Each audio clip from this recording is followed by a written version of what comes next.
When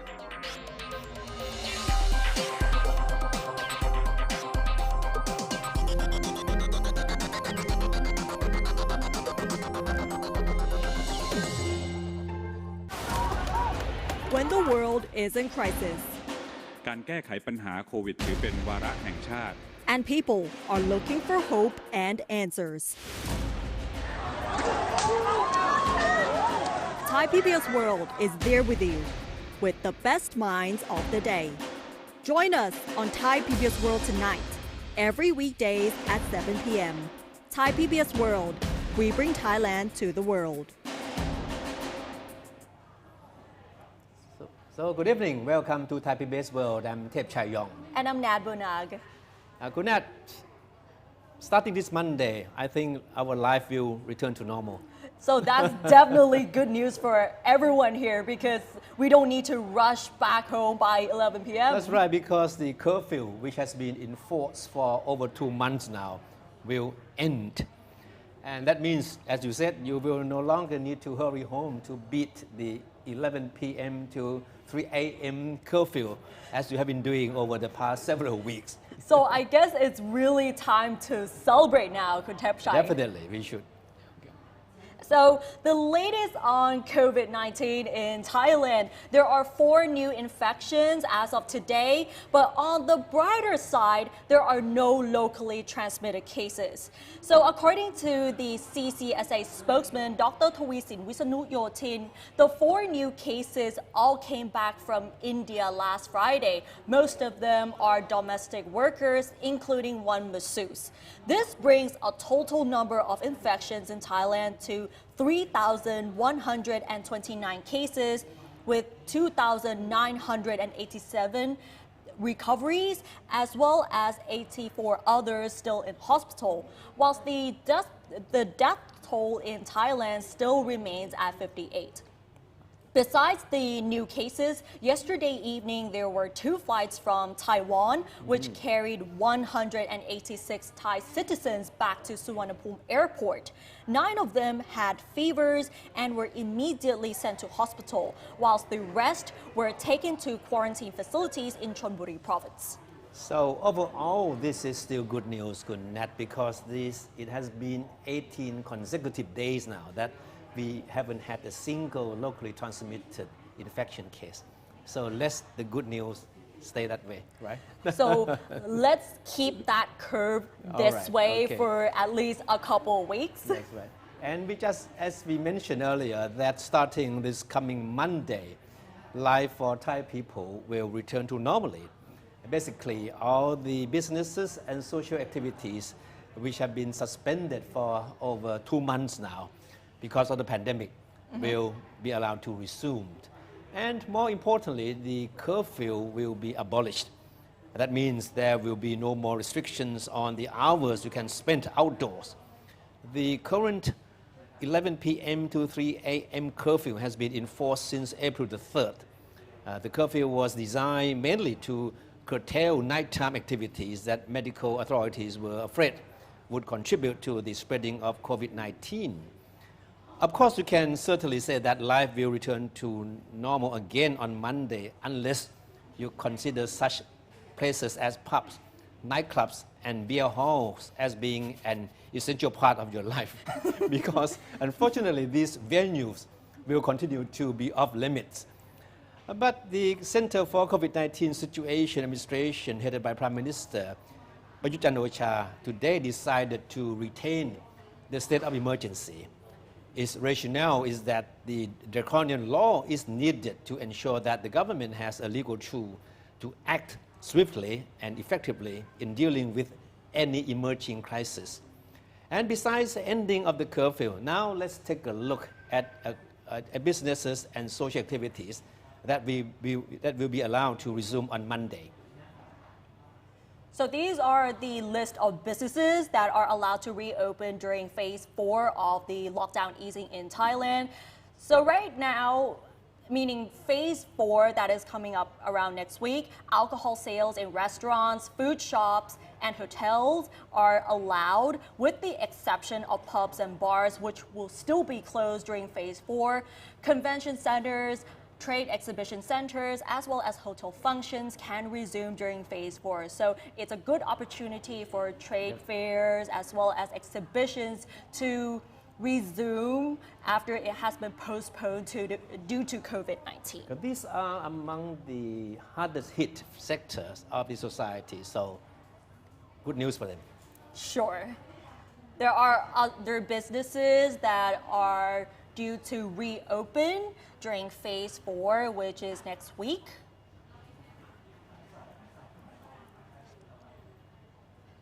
And good So- good news for parents. Definitely good news for parents and kids as well. So finally, kids can go back to school and meet their friends because nurseries as well as international schools and tutoring schools will reopen. So it's definitely a good time for kids to mingle and catch up after such a long lockdown. But of course, all the essential health safety measures will need to be strictly maintained. Definitely, planetariums and science centers are allowed to reopen during phase 4. Spas, steam baths, group activities in public parks can now resume in phase 4. As well as the spas and planetariums, outdoor and indoor sports activities, as well as golf courses, football stadiums can also reopen during phase 4. So that is definitely good news for sports lovers. But the only exception is that no spectators are allowed. So where's the fun here? No, but it has become a standard practice the world over now that you have sports competition, major soccer matches, but no viewers. Well, instead of viewers, we could put mannequins or like cardboard cutouts like we've seen in other countries. And also another good news for kids, children playgrounds as well as swimming pools can now reopen. And another good news is that game centers in department stores and shopping malls can also reopen as well. So that is definitely bring the fun back during phase 4. So the government describes this whole package as 95% of the businesses and activities that will be allowed to resume. So that we are only 5% short of a normal life, which includes bars and nightclubs. Bars, and nightclubs, beer and halls. pubs. So if we reopen all of this, definitely everything will be back to normal in Bangkok. And of course, as we all know, the tourist industry has been hardest hit by the pandemic. So reviving the business is something that's on the government's priority list. And the first thing we can expect to see happen is the so-called travel bubble. A specific kind of travel arrangements between Thailand and countries or groups of countries which have shown good records in containing the pandemic. And the good news of the travel industry is that the idea was endorsed by the Center for COVID-19 today. And the idea was initiated by the Tourism and Sports Ministry and tabled to the COVID-19 Center by the Health Minister Anutin Chanvirakul today.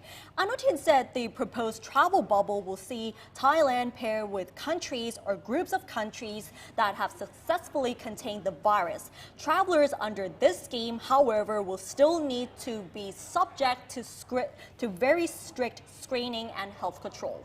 All right. So that's definitely good news here because with the travel bubble, it's a good opportunity to receive more tourists coming into the country, more of like an exchange between. So we've seen a couple of examples in other countries. For example, Australia and New Zealand have proposed a travel bubble between the two countries where the travelers don't need to go through the 14-day quarantine. That's right. The Sports and Tourism Minister admitted that he was inspired by the arrangement between New Zealand and Australia that you just mentioned, and that he's trying to pursue the idea with potential partners in some countries that we believe that they have good record of containing the virus. So let's hope that this will happen soon because the tourism industry certainly needs a jump start. And it's definitely the real backbone for the Thai economy as well because when we talk about the Thai economy, everything pretty much relies on tourism. Yeah. All right, so it has been 8 days now that since Kun Wan Chalerm Saksit, a Thai political activist in self-exile in Cambodia, was abducted in broad daylight in the Cambodian capital of Phnom Penh. And Cambodian authorities said on Wednesday that they had received a request from the Thai government for an investigation into the incident, but we have yet to hear progress from them. But in Bangkok, political activists and opposition MPs continue to keep up pressure on the government to act on the case. And this morning, representatives of a group calling itself Students' Union of Thailand held a brief rally in front of the government house to condemn Wan Chalerm's abduction. They noted in a statement that Wan Chalerm was one of several political activists critical of the government who have been assaulted or made to disappear since Prime Minister Prayut Chan-o-cha came to power. And it called on the government to accelerate investigation into the case and demanded an end to suppression against people who express views critical of the government. The protesters, some holding posters with the message "Stop the Killing," left after tying white ribbons on the gates of the government house. And meanwhile, members of the House Committee on Law, Justice and Human Rights plan to summon officials from the police force and the foreign ministry to answer questions about what happened to Kun Wan Chalerm. So, all right, we have been hearing warning from Western countries, especially the US, about what they claim to be security risks from 5G technology of Huawei, the Chinese telecommunication giant, right? Yep. But it's clear that such warning doesn't carry much weight with the Thai government because this morning, Prime Minister Prayut Chan-o-cha welcomed Adel Teng, the Chief Executive Officer of Huawei Technologies Thailand, at the government house to discuss using Huawei 5G technology to help with the revival of Thailand's economy in the aftermath of the coronavirus. And he expressed appreciation for Huawei's commitment to helping Thailand in the development of communications and telecommunications. Meanwhile, Mr. Teng praised Thailand's success in dealing with the pandemic and pledged Huawei's support for the country's telecommunications development. Prime Minister Prayut today also received 500,000 face masks donated by Huawei to Thailand. The U.S. has expressed concerns that Huawei technology could construct backdoors or other vulnerabilities into the 5G equipment that will be the backbone of communication networks of the future. The charges have been repeatedly dismissed by Huawei. And it's clear that people in Thailand are not taking this kind of warning very seriously. Definitely, despite that, there are many accusations going on. And talk about the U.S., we cannot talk about the George Floyd protests that are still going on in many cities in the U.S. and around the world. So the death of George Floyd has sparked a global movement and the conversation about anti-racial issues as well as discrimination against African Americans. Even in Thailand, racism in Thailand does exist. So what can Thailand learn from this? So Kun Kitipat Chunsukjit has the story. Daddy changed the world. Daddy changed the world. Daddy changed the world. George Floyd's daughter, Gianna, had this moving message for her father while sitting on the shoulders of former NBA player Stephen Jackson in a viral video. The death of George Floyd is the last straw for African Americans, leading to the anti-racism movement worldwide. Right now, the anti-racism protest in the US has overflowed to other countries around the world. In Thailand, even the racism problem is not yet a big deal, but we can't deny that the root of the problem comes from the inequality that Thailand can learn from it. On June the 7th, a group of Thai activists attended an online protest to observe 8 minutes and 46 seconds of silence against police brutality and to call for justice in the aftermath of George Floyd's death. While Ms. Natawadi Waikalo, or Susie, a Thai Malian vlogger who has more than 160,000 followers on TikTok, shares her own experience on racial prejudice. Susie believes that racism in Thailand does exist, although it may not be as severe compared to the United States. ไปแบบสมัครงานแล้วเราเพื่อนเราไปสมัครพร้อมเพื่อนได้แต่เราไม่ได้เงี้ยเราก็เสียความรู้สึกมากแล้วครูที่ใช้สีผิวเราเป็นเรื่องตลกที่ชั้นเรียนอย่างเงี้ยค่ะอันนี้ก็คือเสียความรู้สึกแล้วที่รู้สึกว่าความบางคนบอกว่าเหยียดกับบูลลี่ไม่เหมือนกันถูกค่ะแต่ลูกครึ่งผิวสีทั้งหมดเราสามารถรับรู้ได้ว่าคนไทยบางคนสามารถทำบูลลี่กับเหยียดรวมกันได้โดยแบบเราลูซี่ไม่สามารถแบ่งแยกได้เลยอะลูซี่รู้สึกว่ามันคือเรื่องเดียวกันเลยนะ She says racism shouldn't exist in the world and people shouldn't make fun of others by their skin color. The director of the Institute of Security and International Studies, Chulalongkorn University, says racism in the US is rooted from inequality, which Thailand can learn from. America now is not setting itself as a good example for the rest of the world. Southeast Asia, Thailand, we see America who wants to be like America now. Black Lives Movement comes fundamentally from disparity, inequality. Now, it's inequality because of skin color, but we have inequality in Thailand and elsewhere, all over the world. A lot of inequality around is from income, livelihood. You know, how can 1% own 66% of the country, and the rest, you know, not much to go around. So, if we were to make a kind of take a lesson or be inspired by the Black Lives Movement, I'm not into bandwagoning. I think that the U.S. has a lot of problems, issues. A lot of it has been legally addressed, but socially it has not been.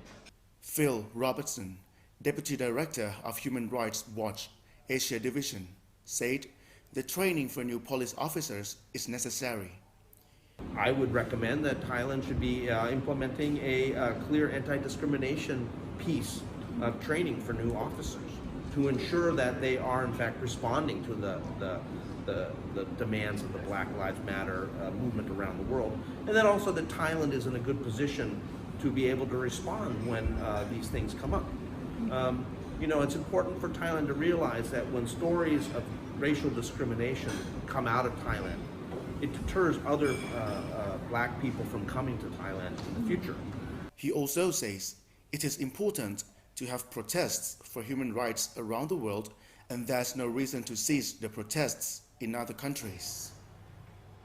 And in light of the protests that are going on in the U.S., it seems like President Trump is going ahead with the new executive order. So the latest announcement by President Donald Trump has, what he actually said is enough to prove his big support for the police as opposed to the Democrats as well as the protesters. So he announced the plans for an executive order on policing, which he also made it clear that he will not support police reform, whether it's defunding the police or disbanding the police departments. And joining us right now, we have Associate Professor, Police Lieutenant Colonel, Dr. กฤษณพงค in the studio right now. สวัสดีค่ะ Thank you ขอบคุณครับอาจารย์ for joining the programs. So were you surprised by what happened to George Floyd? We know that police brutality against colored people in America is something common, but this particular incident, was it something that surprised you? Yes, I think it's unbelievable. It's happened again in the U.S. society. However, if we look at the U.S. history, it used to be happened before, like in 1960, like a civil unrest. However, like other people, it happened again at prison. But it seems like the issue of anti-racial protest or even the police violence against African Americans, it repeats all the time.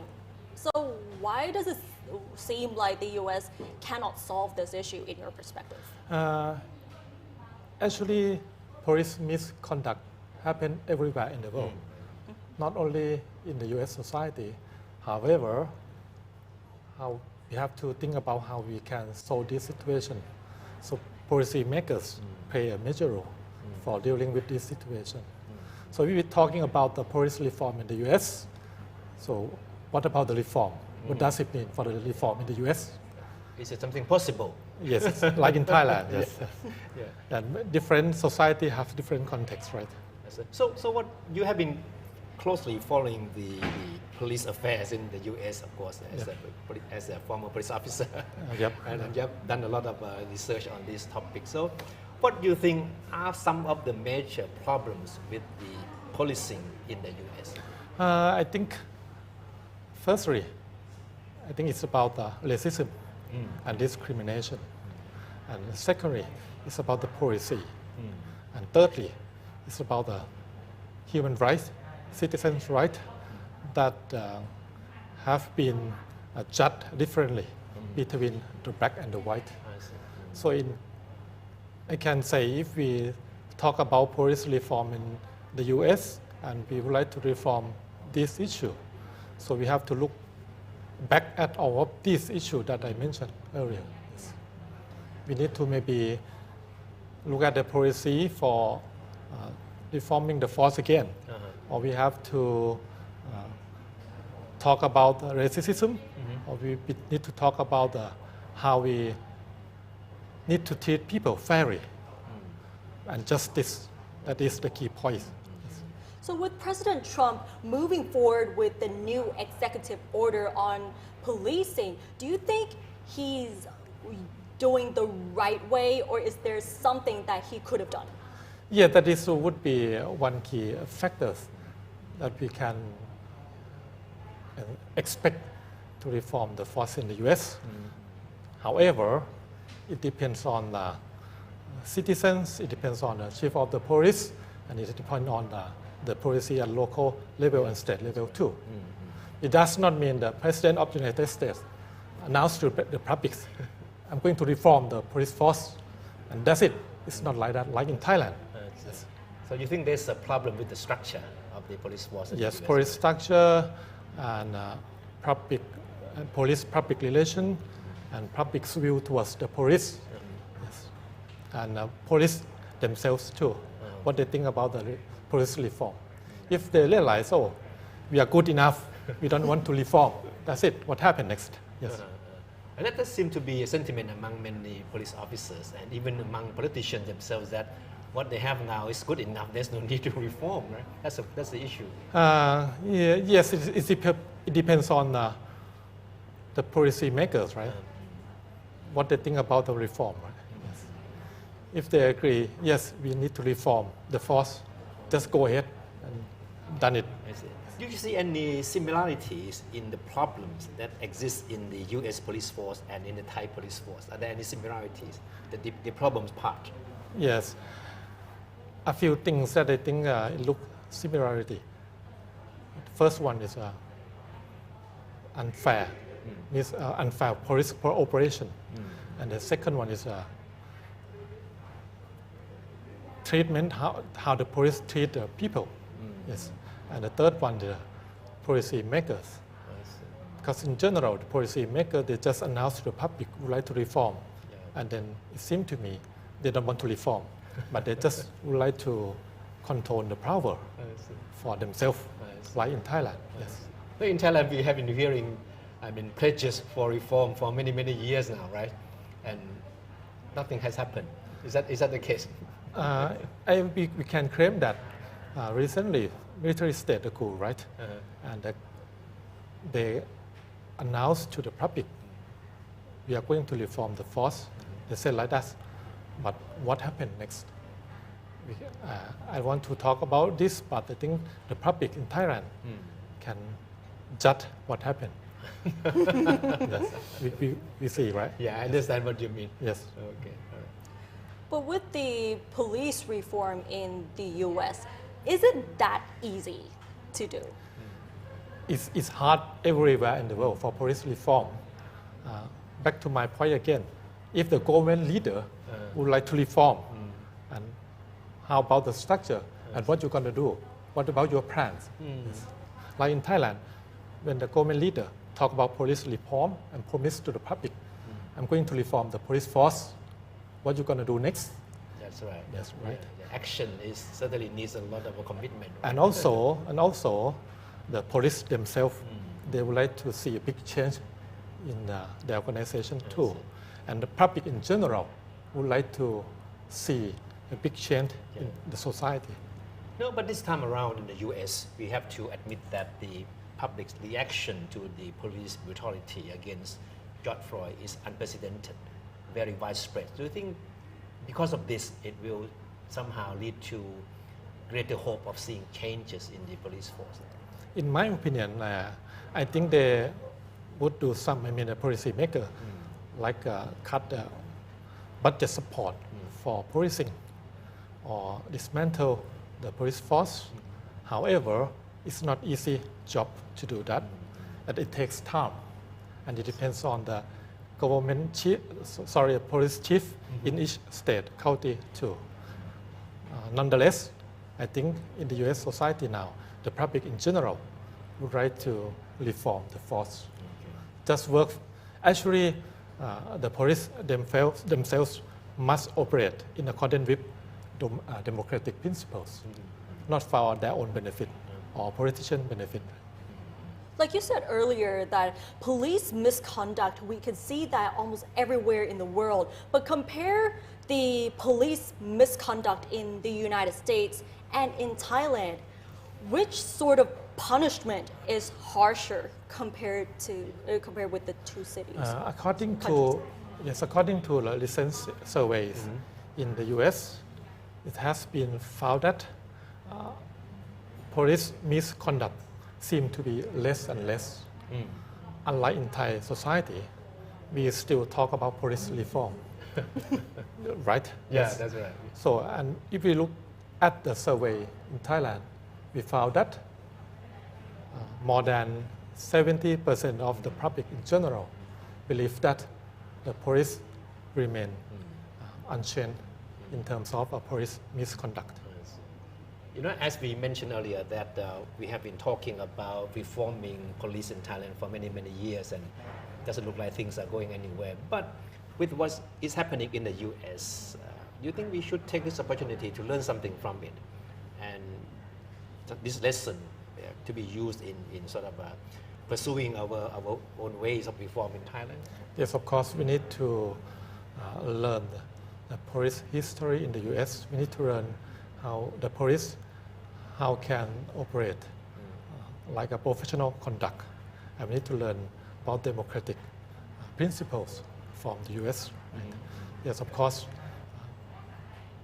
good lesson can learn from different places, even a bad lesson too. Yes. No, in the U.S., I think the one practice of the American police that I think we think is quite positive is that every officer needs to have the video camera, right, to record every activities that they engage in, so that it can be used as evidence. Yes. But in Thailand, we don't have that kind of practice, right? Do we need to think about that? Of course, we need to have some key evidences by using equipments like a body camera. Unfortunately, because of limited budget, the frontline officer in Thailand cannot have a body camera. They have to ask some budget from local businessmen. It's quite for funny, contribution. Right? Yes, right. Which would not be a very encouraging practice, right? Yes, unlike the U.S., unlike the police in the U.S., they get full support from the state and from the federal. But you think it would help, right? Having body cameras like that? Of course, for transparency. And we can check the officer if the citizen and the officer have argued about their conduct.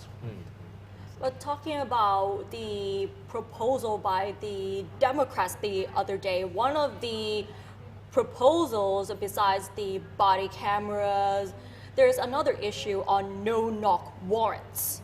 Eliminating that, would this actually help, or is it going to increase more crimes? Sorry, could you please give it me means more? that no-knock warrants means that the police officer can break into a house without having to give a warning. Okay, I see. It depends on the situation. If you heard someone try to escape from the house and ask some help, yes, of course, the police would invade to that house. However, it depends on each case.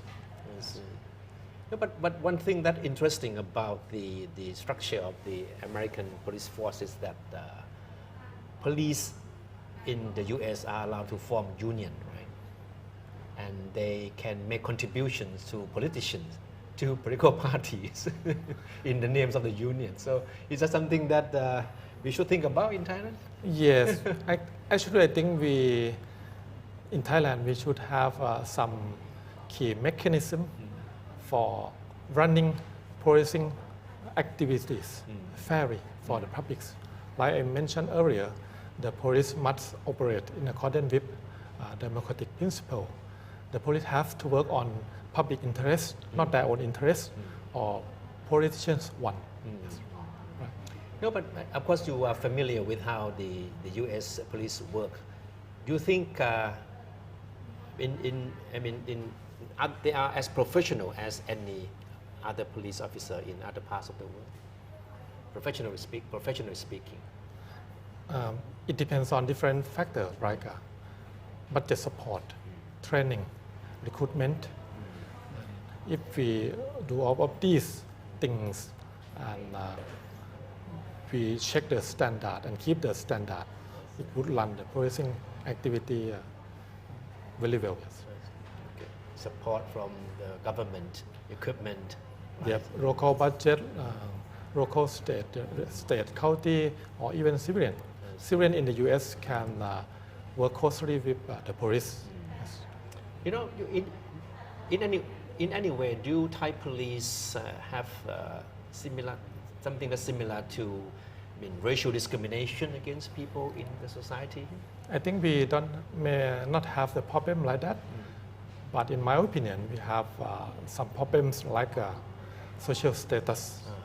It seems to me the officer, not only the police, the officer in general treat people differently on the basis of social status, like the rich, the poor, elite groups, or something like this.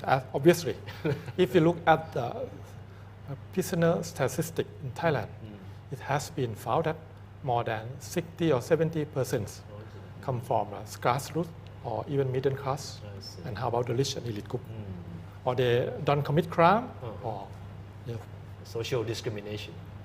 We can, yes, maybe something like that, right? Yeah. Or maybe like social prejudice, rich and poor, or even some cases where police got bribes, or even whether criminals claim that they know tons of police in Thailand. So how is Thailand going to deal with this issue? Back to the point, government leader play a vital role, right, to reform the force. Right. The commitment. The second one is the police themselves, particularly those senior police manager. They have to promise to the public, we are going to do very good things for Thai society before we retire. I see.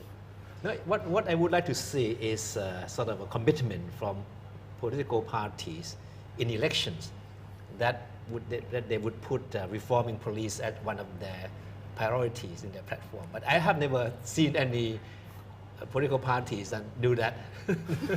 I can say politics is politics, right? Before the general election, they can speak what they want. They have right to speak, and then after that, they may not do what they said, right? Or if we notice some politicians promise to the public, and then they done opposite what they said before.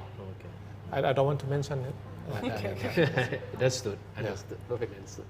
All right, so Dr. Cr.Pong, thank you very much for Please let me speak one last thing. Okay. Go ahead. I think the police in Thailand are the victim of Thai democratic system.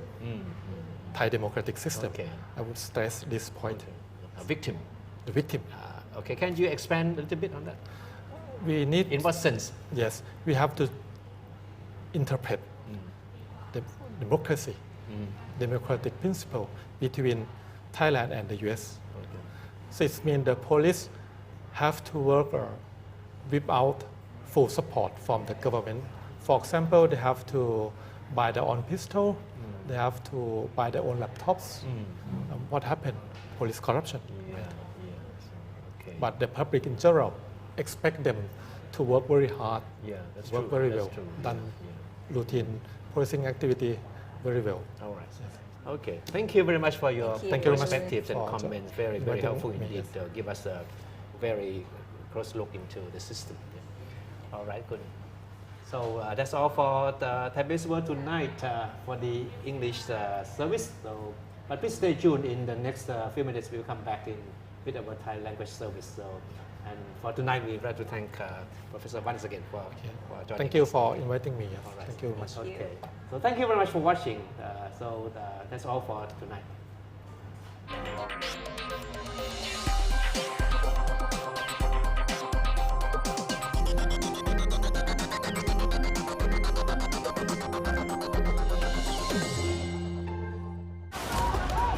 When the world is in crisis.